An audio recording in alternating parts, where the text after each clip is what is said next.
A simple trick that can lower the temperature in your home by several degrees.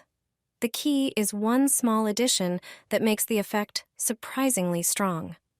Air conditioners can be very expensive to buy and consume a lot of electricity, so it's worth knowing cheaper and easier alternatives. Take a large empty bottle and fill it with tap water, but not all the way. Leave some space. Put the bottle in the freezer until it's completely frozen. Once the ice is ready, place the bottle in a high spot in the room. Remember, warm air rises and cool air sinks, so the height really matters. You can also place the bottle in front of a fan to spread the cool air more quickly throughout the room. Don't forget to put a plate underneath to catch the condensation so your furniture or floor doesn't get wet.